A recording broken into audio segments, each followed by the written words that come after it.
Peoples party کے رہنما رضا ربانی بھی بات کر چکے ہیں کہ particularly when it comes to خارجہ پالیسی اور اتنا اہم اور حساس معاملہ ہے جس کے ریپرکشنز ہم افغانستان میں بدلتی صورتحال کی بات کر رہے ہیں، اور اب چونکہ فائنینشیل ٹائمز یہ بھی کہہ رہا ہے جس کی آلدو شوکت ترین صاحب تردید کر چکے ہیں کہ پاکستان اپنی اسی پوزیشن کو آئی ایم ایف کے ساتھ مذاکرات میں ایز اے لیوریج استعمال کر رہا ہے، اس پہ پارلیمنٹ کا جوائنٹ سیشن ایک آپشن ہو سکتی ہے۔ عثمان ڈار صاحب، اس پہ کیا غور ہوگا آفٹر دا بجٹ کہ اس بارے میں پارلیمنٹیرینز کو بلا کر ایک دفعہ تفصیلاً بریف کر دیا جائے کہ جناب ایسا کچھ نہیں ہے جیسے خدشات ظاہر کیے جا رہے ہیں؟ اور شرمیلا صاحبہ کہتی ہیں آپ کی اپوزیشن بڑی ایکسپیرینسڈ ہے، آپ ان کے ایکسپیرینس کا فائدہ نہیں اٹھاتے، آپ ان سے پوچھتے نہیں ہیں آپ لوگ؟ دیکھیں، اپوزیشن کا ایکسپیرینس عبداللہ اور پاکستانیوں ہے کس چیز میں؟ ان کا تجربہ ہے ادارے تباہ کرنے میں۔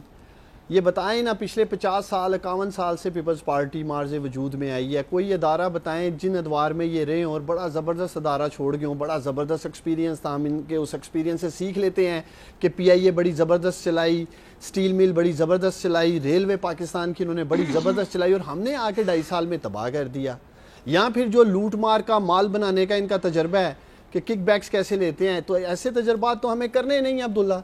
شرمیلا بات کر رہی تھی ایگری امپورٹ کی، مجھے اچھا لگا کہ انہیں احساس ہے اس بات کا کہ پاکستان دالیں امپورٹ کر رہا ہے، پاکستان چینی امپورٹ کر رہا ہے، پاکستان ویٹ امپورٹ کر رہا ہے، اور ان کے ادوار میں بھی ہوتی رہی ہے۔ اور زیادہ لمبا عرصہ پاکستانیوں اس ملک میں حکومت ان دونوں جماعتوں نے کی ہے۔ 2.5 سال پرائم منسٹر عمران خان کی حکومت کو ہوئی ہیں، تو ان سے کہہ رہے ہیں جی دالیں کیوں امپورٹ ہو رہی ہیں، چینی کی امپورٹ ہو رہی ہے۔ جو تسلسل چاہیے تھا پالیسیز کا، اس ملک کا سب سے بڑا مسئلہ عبداللہ یہ ہے کہ یہاں سسٹینیبل گروتھ نہیں ہے۔ ایک وقتی طور پہ ہم ایک گروتھ لاتے ہیں، جیسے پی ایم ایل این کلیم کر رہی ہے جی 5.4 یا 6 جی ڈی پی، جو بھی ہم سنتے ہیں ٹی وی رپورٹس میں، سسٹینیبل نہیں تھا۔ اگر ان کی معیشت پی ایم ایل این کی اب یہاں ان کا کوئی بیٹھا نہیں ہے، یا جی ڈی پی اتنا زبردست تھا، تو آپ لوگوں کی پروگرام میں آپ کے اکانومسٹ بیٹھ کے ہمیں کہتے تھے آتے سار آئی ایم ایف کے پاس کیوں نہیں گئے؟ اسد عمر کو، عمران خان کو آتے جا رہا ہے آئی ایم ایف کے پاس جانا چاہیے تھا۔ تو اگر یہ پی ایم ایل این والے اتنی زبردست اکانومی چھوڑ گئے تھے پاکستانیوں، تو کیوں پھر ہمیں ٹی وی اینکرز یہی اپوزیشن والے یہی اکانومسٹ بیٹھ کے کہتے تھے 2 ماہ بھی ہم آئے ہوئے تو کہتے تھے جی آئی ایم ایف کے پاس جائیں۔ اپنی الیکشن کیمپین میں کہہ چکے تھے نا کہ میں کسی کے آگے ہاتھ نہیں پھیلاؤں گا، تو انہوں نے عبداللہ انہوں نے پھر ٹارگیٹڈ، یہاں ریپیٹ نہیں کر رہا، پھر عبداللہ انہوں نے ٹارگیٹڈ خزانہ خالی کیا، انہوں نے معیشت کو تباہ کیا، برودی سرنگیں لگائیں کہ عمران خان کو آ کر ہر حال میں آئی ایم ایف کے پاس جانا پڑے۔ یہ ان کی ایک پلان تھی یہ ساری، جس کی ہم بات کرتے ہیں کہ برودی سرنگیں لگائی گئیں۔ خرم صاحب آپ کی طرف آئیں گے۔ اب حکومت یہ کہہ رہی ہے کہ آلموسٹ 4600 ارب روپے تک ٹیکس وہ اکٹھا کر لیں گے۔ آپ کو یہ جو ٹارگٹ انہوں نے رکھا ہے 5800 ارب روپے کا، یہ اچیویبل لگتا ہے؟ اور ظاہر ہے اس میں بھی انڈائریکٹ ٹیکسز کی ریشو بہت بڑھتی جا رہی ہے ود ایوری پاسنگ ایئر، سو اس سے براہ راست سیلریڈ کلاس عام آدمی متاثر ہوتا ہے۔ اس کو کس طرح بہتر کیا جا سکتا ہے؟ عبداللہ اچیویبل تو ہے، ٹھیک ہے، کوئی اتنا ان ریئلسٹک ٹارگٹ نہیں ہے، خاص طور پہ اگر یہ لوگ گروتھ کو، اکنامک گروتھ کو سسٹین کر سکیں۔ اگر اگلے سال جیسے یہ ٹارگٹ کر رہے ہیں کہ 4.8 سے لے کے 5% G D P growth rate target کریں گے، اگر وہ واقعی میں کر سکیں تو یہ اس سے پھر آپ کی ٹیکس ریونیوز کو بہت وہ ملتی ہے، سپورٹ ملتی ہے وہاں سے۔ بالکل جیسے جیسے صنعت کاریں چلنی شروع ہوتی ہیں، ان کے کیش فلوز ریوائیو ہوتے ہیں، وہاں سے ہی ٹیکسز آپ کے پاس آتے ہیں، تو پاسبل تو ہے۔ لیکن ایک تو ابھی اس میں کافی بڑے مسئلے مسائل ہیں ان کے سامنے، اور وہ ہم لوگ دیکھیں گے کہ یہ لوگ ان چیلنجز کو کیسے فیس کرتے ہیں، ٹھیک ہے۔ مائنڈ یو شوکت ترین صاحب از نو اسٹرینجر ٹو فیسنگ چیلنجز، انہوں نے پہلے بھی کیا ہوا یہ کام، دوبارہ بھی کر کے دکھا سکتے ہیں۔ بٹ 2 خاص ان میں ہیں، جن میں سے ایک ہے کہ جو بلڈنگ، جس کا ذکر ابھی میڈم شرمیلا نے بھی کیا، کہ بلڈنگ پرائس پریشرز اکانومی کے اندر، جو انہوں نے کہا کہ فوڈ امپورٹس ہم لوگ کر رہے ہیں، اور بیرونی مارکیٹ میں انہوں نے پھر سارے وہ فگرز ریڈ کر کے بتائے کہ فلانی چیز کی قیمت ڈبل ہو گئی ہے، اور ہم نے اس کا اتنا اضافہ کیا، اور فلانی چیز میں اتنی % چڑھ گئی ہے، اور ہم نے صرف اتنا اس میں اضافہ کیا۔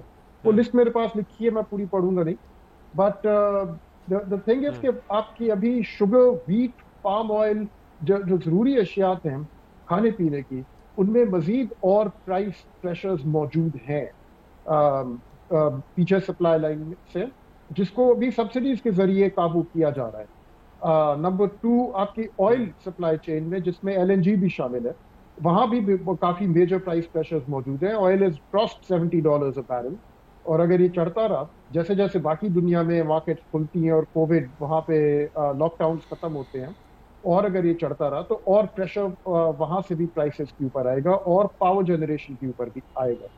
تو ابھی ان کو یہ پرائس پریشرز کو قابو میں لانا وداؤٹ پاسنگ دیم تھرو بہت بڑا چیلنج ہے. And the second challenge is the resources, جس کا میں نے پہلے ذکر کیا تھا. عبداللہ تو کیا خرم صاحب ڈر رہے ہیں ہم آپ کی بات سے کہ کیا ہم مزید اشیاء خورونوش جو ضروری چیزیں ہیں ان کی مزید مہنگائی کے لیے ذہنی طور پر تیار ہیں؟ اس کا کوئکلی آپ سے جواب لیں گے, لیکن شرمیلا صاحبہ ایک تنقید جو بارہا پاکستان تحریک انصاف کی طرف سے کی جاتی ہے وہ یہ ہے کہ آپ نے کون سا سندھ میں دودھ اور شہد کی نہریں بہا دی ہیں, 6 دفعہ آپ صوبے میں حکومت کر چکے ہیں, کر رہے ہیں 6ٹھی دفعہ. یہاں پہ آپ عوام کے لیے اس بجٹ میں اور ویسے اب تک کیا کر چکے ہیں جو آپ وفاق کو تنقید کا نشانہ بناتے ہیں, who are actually the first timers؟ عبداللہ بڑی آسان ہوتا ہے یہ بات کہہ دینا کہ جی کس نے کیا کیا کیا نہیں کیا, لیکن تھوڑا سا اگر ماضی میں آپ جھانک کے دیکھیں اور تھوڑی سی اپنی تیاری کر لیں نا اور تھوڑا سا پڑھ لکھ لیں تو آپ کو بہت ساری چیزیں سامنے آیا ہو جاتی ہیں. پیپلز پارٹی کے دور میں ان ایمپلائمنٹ ریٹ واز 2.92%, 3% کہہ لیں. 2018 کے اندر ان ایمپلائمنٹ ریٹ واز 6.2%. ان کی 3 سال کی حکومت میں آج ان ایمپلائمنٹ ریٹ از 15.3%, 15.3%. یہ میں پچھلے سال کا فگر دے رہی ہوں. اس سال تو اکنامک سروے میں الحمدللہ اس حکومت نے یہ بتانا ہی گوارا نہیں سمجھا کہ ان ایمپلائمنٹ ریٹ کیا. شاید اتنے شرمناک فگر ہوں گے کہ انہوں نے کہا جھوٹ بھی نہیں ہم اس پہ بول سکتے, چھپائی دو. اسی طریقے سے میں نے آپ کو بتایا نا, نہیں وہ شوکت ترین صاحب کہہ رہے تھے کہ کووڈ کے زمانے میں 2 کروڑ ان ایمپلائے ہوئے تھے, اب سارے امپلائے ہو گئے ہیں, 25 لاکھ سے ان ایمپلائے رہ گئے ہیں. اچھا وہ یہ ویسے آپ نے ان ایمپلائمنٹ کا اچھا آپ نے پوائنٹ اٹھایا ہے. عثمان ڈار صاحب ویسے ان ایمپلائمنٹ تو ایک ایشو ہے, میں اور بتاتی ہوں, میں ڈار صاحب کو اور بتاتی ہوں. جی کوئکلی آپ بتا دیں. میں اور بتاتی ہوں, جس طرح میں نے آپ کو یہ بتایا کہ 45 ٹریلین پہ آپ کا پبلک ڈیٹ چلا گیا ہے 2018 سے لے کے اب تک. دس از 55% اضافہ, 55% انکریز ہے.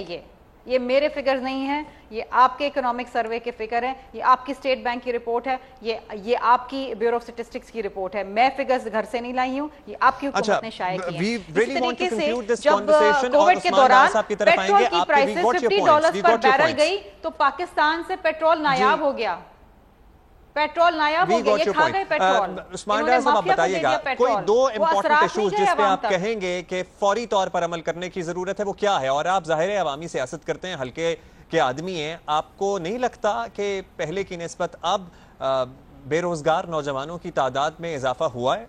دیکھیں عبداللہ, میں نے پرائم منسٹر عمران خان کو خود دیکھا ہے, بہت ساری میٹنگز میں دیکھا ہے, ان کا ایک ہی چیز پہ فوکسڈ ہے, پاورٹی ایلیویشن پہ. غریب آدمی کو انہوں نے پاورٹی سے کیسے نکالنا ہے, امپاور کیسے کرنا ہے, پاؤں پہ کھڑا کیسے کرنا ہے. ان کے یہ دونوں فلیگ شپ پروگرام, لو کاسٹ ہاؤسنگ اور کامیاب جوان, جس کو میں خود دیکھ رہا ہوں, بہت بڑی چینجز اس بجٹ میں آنے جا رہی ہیں. کامیاب پاکستان ایک بڑا پروجیکٹ, ایک بڑا پیکج لے کے آ رہے ہیں شوکت ترین صاحب, جس میں لو کاسٹ ہاؤسنگ, کامیاب جوان, صحت کارڈ اور اسکل ڈیولپمنٹ, ہر گھرانے کو انشاءاللہ تعالی جو پاورٹی ایلیویشن سے نکالنا ہے, ہم نے ٹارگیٹڈ جائیں گے اس دفعہ. اور جاب کریشن جو آپ نے بات کی, ان دونوں کا اصل مقصد ہی بنیادی جاب کریشن ہے.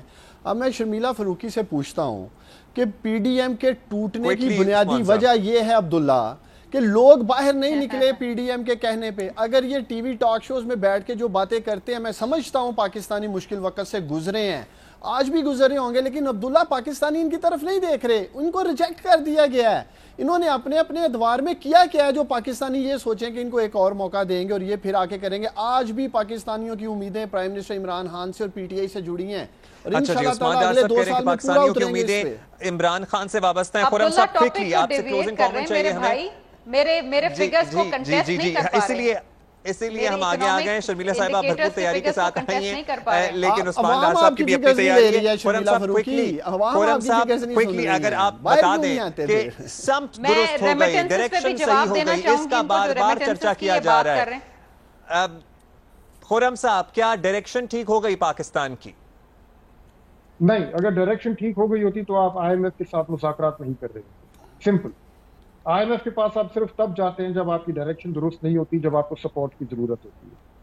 بٹ تو I mean just by going to the IMF you are showing کہ ڈائریکشن درست نہیں.